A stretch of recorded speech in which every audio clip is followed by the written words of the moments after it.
آپ نے سنا ہوگا حضور نے سورہ رحمان کے بارے میں فرمایا ہے، سورۃ الرحمان عروس القرآن، یہ سورہ رحمان جو ہے یہ قرآن کی دلہن ہے۔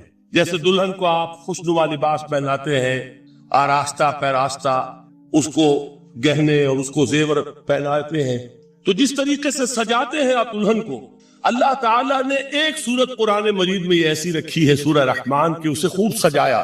اس میں الفاظ کا در و بست، اس کا اپنا ایک ڈیوائن میوزک ہے۔ وہ تو اللہ تعالیٰ قراء جو ہے خاص طور پر مصر کے قراء، اللہ تعالیٰ ان پر رحمت نازل فرمائے، ان کی خطاؤں سے درگزر کرے۔ جس طرح قرآن کے انٹرنسک میوزک کو انہوں نے واضح کیا ہے، واقعہ یہ ہے کہ اگر یہ لوگ نہ ہوتے، شیخ عبد الباسط محمد عبد الصمد، شیخ محمود خلیل الحسن، یہ لوگ کہ جنہوں نے قرآن کے اس غنا میوزک، یہ لفظ جو ہے آپ حیران نہ ہو کہ میں یہ کچھ توہین کر رہا ہوں قرآن کی، حضور نے یہ لفظ استعمال کیا ہے، تغنو، اس قرآن کو اچھی سے اچھی خوشلحانی کے ساتھ پڑھو۔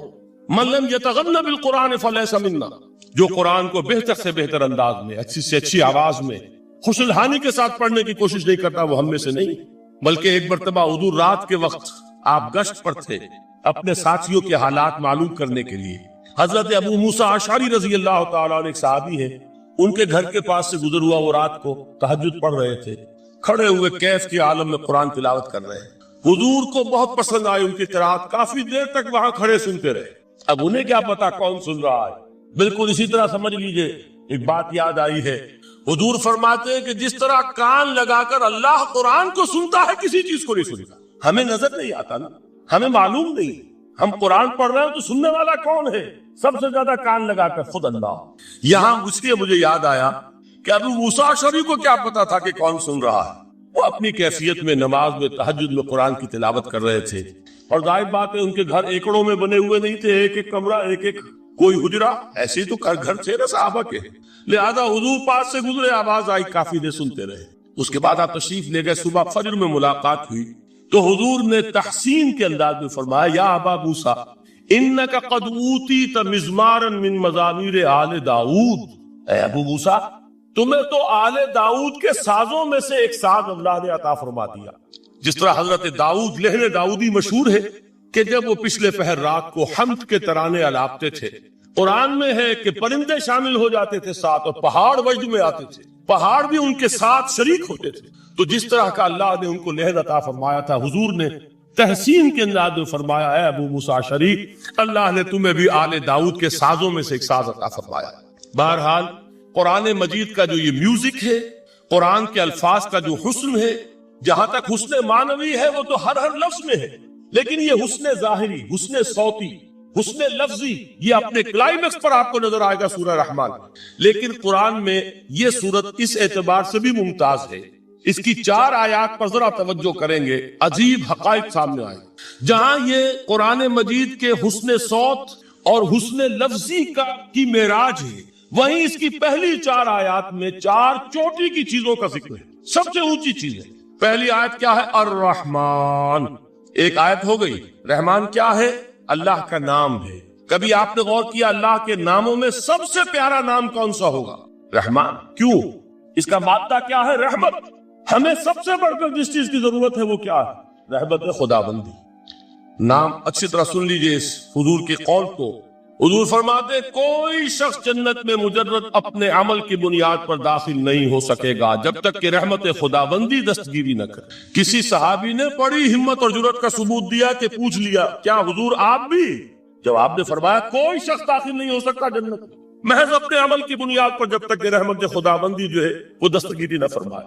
پوچھا گیا کیا آپ بھی؟ آپ نے فرمایا ہاں میں بھی۔ آپ انداز کیجئے کہ اگر محمد الرسول اللہ بھی رحمت خداوندی کے ضرورت مند ہو تو تاب دیگرہ چے رسد، ہماری تو سب سے بڑی ضرورت رحمت خداوندی۔ اب یہ رحمت جو ہے قرآن مجید میں اللہ تعالیٰ کی یہ شان 2 الفاظ کے ذریعے سے آتی ہے، رحیم اور رحمان، اور کوئی مادہ نہیں ہے جس سے 2 نام بنتے ہوں اللہ کا، لیکن یہ مادہ ہے واحد رحمت کا کہ جس سے رحمان بھی ہے رحیم بھی ہے۔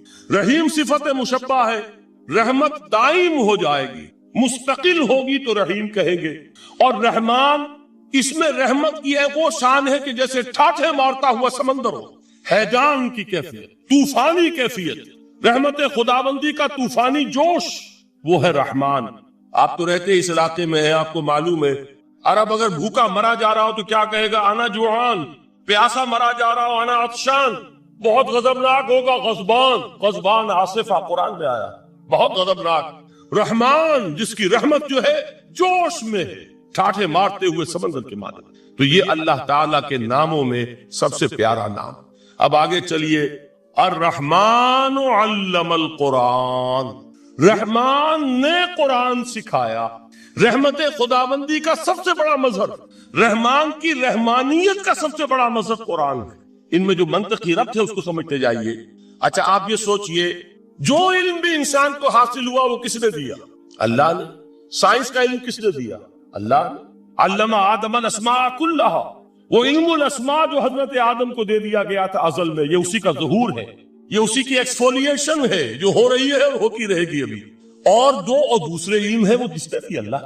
لا یحیطون بشیء من علمہ الا بما شاء، مخلوق میں سے کوئی اللہ کے علم میں سے کسی شے کا احاطہ نہیں کر سکتا مگر وہ جتنا اللہ دینا چاہے. لیکن یہ کہ تمام علوم میں چوٹی کا علم قرآن. نوٹ کرتے جائیے، چوٹی کی چیزیں جمع کی. اللہ کے ناموں میں چوٹی کا نام رحمان. اللہ نے جو کچھ انسان کو سکھایا اس میں چوٹی کا علم قرآن. خلق الانسان، انسان کو پیدا فرمایا. سوال یہ کہ حیوانات کو کس نے پیدا فرمایا؟ آسمان کس نے پیدا کیا؟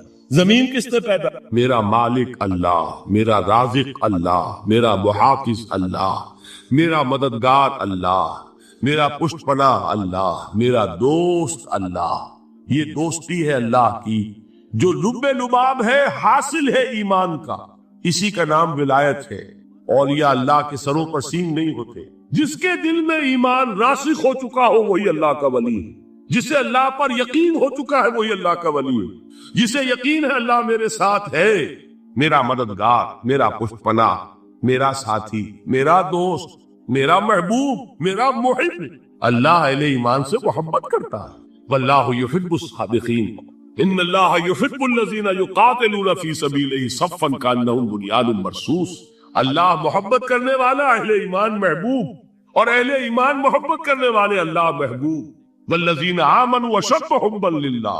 آپ تصور کیجئے جسے یہ رشتہ ایمان یا رشتہ ولایت حاصل ہو جائے، الا ان اولیاء اللہ لا خوف علیہم ولا هم یحزنون. آگاہ ہو جاؤ، اللہ کے دوستوں کے لیے نہ کوئی خوف ہے نہ کوئی حزن ہے.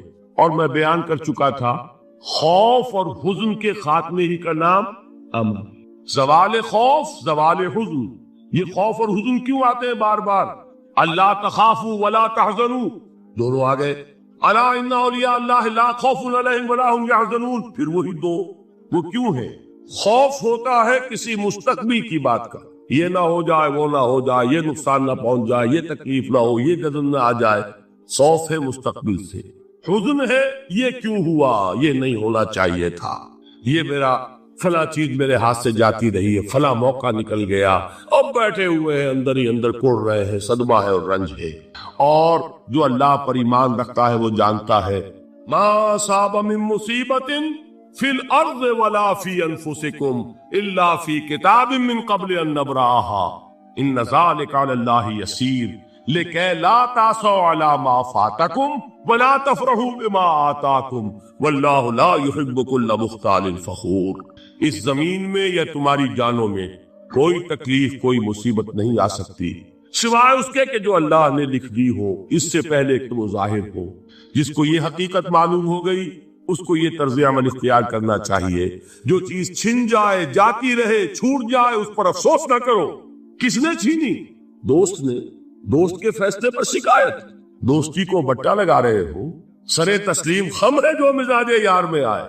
اگر دوستی ہے تو پھر تو تمہیں گردن جھکانی چاہیے کہ ہر چے ساقی ماریخ تیل الطافس، جو بھی میرا ساقی میرے پیالے میں ڈال دے اس کا کرم ہے. جو اس کی طرف سے آئے اس پر کوئی رنج نہیں، کوئی صدمہ نہیں، کوئی غم نہیں، کوئی شکایت نہیں، کوئی شکوہ نہیں. اور جو ہوگا وہ اس کے اذن کے بغیر نہیں ہوگا، اور اس کا اذن ہوگا تو یقیناً میرے لیے خیر ہی خیر ہے. چاہے وہ ناگوار شے ہو، بظاہر مجھے اچھی نہ لگ رہی ہو، میری شارٹ سائٹڈنس میں مجھے وہ نظر آ رہی ہے کہ میرے لیے بری ہے، لیکن قرآن نے کہا ہے عسى ان تكرهوا شيئا وهو خير لكم وعسى ان تحبوا شيئا وهو شر لكم والله يعلم وانتم لا تعلمون. ہو سکتا ہے تم کسی چیز کو ناپسند کرو دراحال ہے کہ اسی میں تمہارا خیر ہو، اور ہو سکتا ہے تم کسی چیز کو پسند کرو دراحال ہے کہ اس میں تمہارا شر ہو. اللہ جانتا ہے تم نہیں جانتے. جب مجھے یہ بات معلوم ہو گئی میں نے اپنا معاملہ اللہ کے حوالے کیا. سپردم بے تو مایہ خیش را دانی حساب کم و بیش را. اے رب جو تو چاہتا ہے وہ ہو، تیرے علم میں جو شے میرے لیے خیر ہے وہ ہو جائے. میری کوئی پسند نہیں، میری کوئی چاہت نہیں، یہ ہے راضی برضائے رب. اکبر الہ آبادی نے اسے کہا ہے رضائے حق پہ راضی رہ. یہ حرف آرزو کیسا، خدا خالق، خدا مالک، خدا کا حکم تو کیسا. صبر کی ایک تقسیم ہے جو علماء نے، تین بنیادی قسم کے صبر. الصبر علی الطاعہ، اطاعت پر صبر کر. حکم ہے روزہ رکھو، روزہ رکھنا ہے چاہے پیاس سے حلق میں کانٹے پڑ رہے ہو، مئی اور جون کا روزہ ہو. یہ جو ہے صبر علی الطاعہ، اطاعت پر. اللہ آپ میں گئے ہوئے سوات کا غام، صبح کا وقت ہے اور آپ کو وضو کرنی ہے، پانی موجود ہے لیکن یخ، ہاتھ لگانے سے بھی انسان خوف کھاتا اتنا یخ. لیکن جب پانی ہے تو وضو تو کرنا ہو، صبر کرنا پڑے گا. یہ صبر علی الطاعہ کی ایک مثال ہے کہ اطاعت جو ہے اس کے لیے صبر کرنا، جھیلنا، اس کی سختی کو برداشت کرنا، اس میں جو تکلیف ہو. اللہ یہ کہ انسان بیمار ہو اور اندیشہ ہو کہ اتنے ٹھنڈے پانی کے استعمال کرنے سے جان جانے کا اندیشہ ہو، وہ بات نہیں. لیکن ایک آدمی صحت مند ہے، کوئی ایسا عذر نہیں ہے، کوئی بیماری نہیں، تو اسے 12 وضو کرنا پڑے گا. اس لیے کہ وضو جو تیمم کی شرط ہے کہ پانی موجود نہ ہو، وہ شرط یہاں پوری نہیں ہے، پانی تو اویلیبل. تو صبر علی الطاعہ، اطاعت پر صبر. تمام احکام جو ہے شریعت قانون پر عمل کرنا. اب صبح کا وقت ہے، ابھی آپ کو بڑی بسا اوقات ہوتا ہے، آپ کا بھی تجربہ ہوگا، کوئی مریض ساری رات کراہتا رہا ہو، فجر کے قریب آ کر کچھ ہو جاتا، سو جاتا. یہ بڑی ٹھنڈی جو ہے وہ نیند ہو صبح. اسی لیے اقبال کو جواب شکوہ میں جو اللہ تعالیٰ نے فرمایا تھا، کس قدر تم پہ گراں صبح کی بیداری، ہم سے کب پیار ہے، ہاں نیند تو صبح کا اٹھنا تو تم پر بہت بھاری. یہ صبر علی الطاعہ، صبر علی الطاعہ ہوگا کہ کچھ بھی ہے. بہرحال فجر ہو گیا ہے، اٹھنا ہے لازماً. یہ ٹھنڈی ٹھنڈی جو ہوا چلی، ایک سخت گرمی کا موسم ہو، حبس میں رات گزری ہو، صبح کے وقت کوئی نسیم سحری تھوڑی سی چلے اور ایسی لوریاں دے گی، ایسی تھپیاں دے گی کہ آدمی جو ہے وہ چاہے گا کہ بس میں اب آرام اٹھنا ہے، نماز فرض. تو الصبر علی الطاعہ. دوسرا صبر ہے الصبر علی المعصیہ، معصیت سے جانا. صبر کوئی لذت ہے کام و دہن کی لیکن ہے ممنوع، غلط ہے، حرام شے ہے، لہذا یہ ہے صبر علی المعصیہ. وہ ہے صبر علی الاطاعہ. اور یہاں آئے گا عن الصبر عن المعصیہ، معصیت سے اپنے آپ کو روکنا، بچانا. ٹیمپٹیشنز کتنی بھی ہو، کتنا بھی جو ہے اس کے لیے آپ کے نفس کی طرف سے تقاضا ہو رہا ہو، کتنا ہی اندر سے وہ جذبہ ابھر رہا ہو، روکنا، تھامنا، بند لگا دینا آگے. تیسرا صبر ہے صبر علی البلاء یا صبر علی الایذاء، آزمائش پر صبر کرنا اور ایذا پر صبر. اور صبر عن الطبع، یہ صبر علی البلاء جو ہے اللہ تعالیٰ جو امتحان لیتا ہے انسان کا، ابتلاء، آزمائش. اللہ کی راہ میں جہاد کرنے میں ابتلاء آ رہا ہے، آزمائش آ گئی، جان دینا پڑے گا، مال دینا، یا اور اسی طرح سے اللہ کی طرف سے آزمائش آ گئی ہے، آپ پر کوئی مصیبت آ گئی. آیا اس میں آپ صابر رہتے یا اول فول بکنا شروع کر دیتے اللہ کے خلاف؟ اجی ہمارے ساتھ وہ اللہ نے کہ خیر کیا ہی نہیں، سب بھول گئے جو بھی اللہ تعالیٰ نے پہلے احسان کیا، کیونکہ ایک آزمائش آ گئی. تو صبر علی البلاء. اب اس کے 2 حصے ہیں جو میں نے بیان کیے. ایک ہے صبر علی الایذاء، آپ اسلام کی دعوت دے رہے ہیں، کوئی آپ کو ایذا پہنچاتا ہے، سخت ایذا. یہ ایذا وربل بھی ہو سکتی ہے، یہ ایذا فزیکل بھی ہے. وربل ایذا پاگل ہو گئے، تمہارا دماغ خراب ہو، تمہاری عقل الٹی ہوگی، اودھی ہوگی، تم کسی کوئی بری جو روح ہے وہ اس کے زیر اثر آ گیا، کوئی جن تمہاروں کو ثابت آ گیا، شیطان. یہ کیا ہو رہا ہے؟ وربل ایذا، زبان سے. اور ایک یہ کہ مارا جائے، پیٹا جائے، جیل میں رکھ دیا جائے، بھوکا رکھا جائے. اور ایک اسی کا مرحلہ آتا ہے ذرا بعد میں، جب وہ غلط معاشرہ اچھی طرح ٹھوک بجا کر دیکھ لیتا ہے کہ یہ ایذا سے تو یہ باز نہیں آئے، اپنی جمے ہوئے ہیں، ٹکے ہوئے ہیں، ٹھکے ڈٹے، تو پھر کوئی لالچ نہیں. دیکھو ہم تمہیں اپنا بادشاہ بنا لیں گے، تم یہ بادشاہ دیکھو، ہم تمہیں قریش کی جس عورت کی طرف اشارہ کر دو جس کا حسن تمہیں اچھا لگے ہم اس سے شادی کر دیں، تمہیں جتنا مال و دولت چاہیے تمہارے قدموں میں ڈال دیں گے، تمہارے بتوں کو برا یہ نہ کہو یہ بات۔ اب یہ تباہ ٹیمپٹیشن کے مقابلے میں رکنا، ایذا کے مقابلے میں رکنے سے زیادہ مشکل، جس کی ایک بہت بڑی مثال جو ہے امام احمد ابن حنبل کی اس میں ہے کہ جب مسئلہ خلق قرآن پر جب انہیں جیل میں ڈالا گیا، مارے ماری گئی، الفاظ بھی آتے ہیں تاریخ میں کہ انہیں وہ مار ماری گئی کہ اگر ہاتھی کو بھی وہ مار ماری جاتی تو چنگاڑ، لیکن ان کے آنکھوں میں کبھی آنسو برداشت۔ پھر زمانہ بدل گیا، اب خلیفہ کوئی اور ہو گئے اور ان کا اپنا موقف وہی تھا جو امام احمد ابن حنبل کا ہے۔ تو اب دارالخلافت سے، ایوان خلافت سے ایک ایلچی آیا ہے اشرفیوں کی تھیلیاں لے کر کے یہ خلیفہ نے آپ کو، اس پر حضرت امام احمد ابن حنبل رو پڑے، اے اللہ میں اس آزمائش کا اہل نہیں، یہ آزمائش 70 ہے اس مار سے کہ مجھے جیل کے اندر، اس سے رکنا بہت۔ تو میں نے یہ سب کی قسمیں آپ کو گنوا دی، صبر علی الطاعہ، صبر عن المعصیہ، نمبر 3 صبر علی البلاء عن الابتلاء، اس کی 2 قسمیں، صبر علی الایذاء، اس کی 2 قسمیں، زبانی کلامی وربل یا فزیکل جسمانی طور پر، اور پھر صبر عن الطبع ٹیمپٹیشن کے مقابلے میں آپ کو یہ سب۔ اللہ انہا تذکرہ، یہ لفظ بہت اہم ہے، تذکرہ، ذکرہ، تذکیر، فذکر بالقرآن، کیا معنی ہے اس کی؟ یاد دہانی، صحیح طریق ترجمہ ہے یاد دہانی۔ السلام علیکم ناظرین، ڈاکٹر اسرار احمد مزید بیان سننے کے لیے ہمارے یوٹیوب چینل کو سبسکرائب کریں، لائک کریں، ہمارا رقم پریس کریں، شکریہ۔ ایک ہے کسی کو کچھ سکھانا، نئی بات سکھانا، ایک ہے یاد دہانی، اسے ایک چیز معلوم تھی کوئی بھول گیا، یاد کرانا۔ جیسے آپ کے کسی دوست نے آپ کو بہت قیمتی قلم دیا تھا، آپ نے اسے بہت سنبھال کر اپنے ٹرنک میں رکھ لیا، اب سال ہو گئے، نہ دوست سے ملاقات نہ وہ یاد، اچانک آپ نے کسی روز ٹرنک کھولا اور وہ قلم آ گیا، تو آپ کو دوست یاد آ جائے گا کہ نہیں؟ اسی لیے قرآن آفاق و انفس کے لیے آیات کہتا ہے، ہم اپنی آیات دکھائیں گے تمہیں، نشانی جس کو دیکھ کر تم ہمیں پہچانو۔ اور تذکرہ کا مطلب کیا ہے؟ پوٹینشلی ایمان ہر انسان کے دل میں موجود ہے، یہ جو روح جو ہمارے قلب کی مسکن نکید ہے، اس میں اللہ کی معرفت کی ہے، اللہ کی محبت، البتہ ظہور کے پردے پڑ گئے، بھول اور نسیان طاری ہو گیا ہے، ہم دنیا ہی کے اندر گم ہو کر رہ گئے، ہماری ساری دلچسپیاں دنیا سے ہے، لہذا ہماری توجہ ہی نہیں ہے، ورنہ ہر انسان کے دل میں یہ جو یہاں ہندوستان میں کہتے ہیں آتما اور پرماتما، آتما اور پرماتما کا تو تعلق بہت گہرا ہے۔ ابتدا میں بنا دی گئی تھی ارواح، جب ہم سب کے ساتھ تمام انسان آدم سے لے کر اور تا قیامت جو انسان آئے گا دنیا میں ان سب کی ارواح پیدا کر دی اور پوچھا گیا الستو بربکم قالوا بلا، یاد ہے؟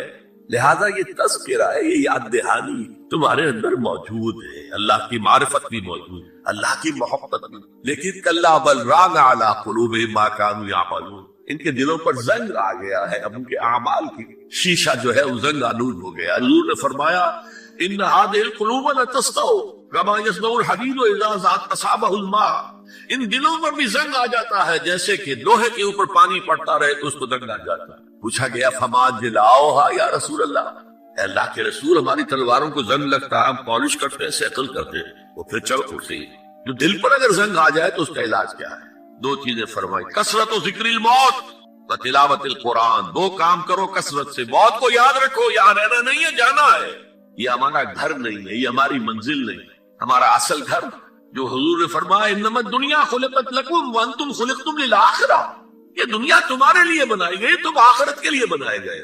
اسی لیے حضور نے فرمایا کن فی الدنیا کانک غریب وعابر السبیل، دنیا میں ایسے رہو جیسے راہ چلتے مسافر یا اجنبی ہو۔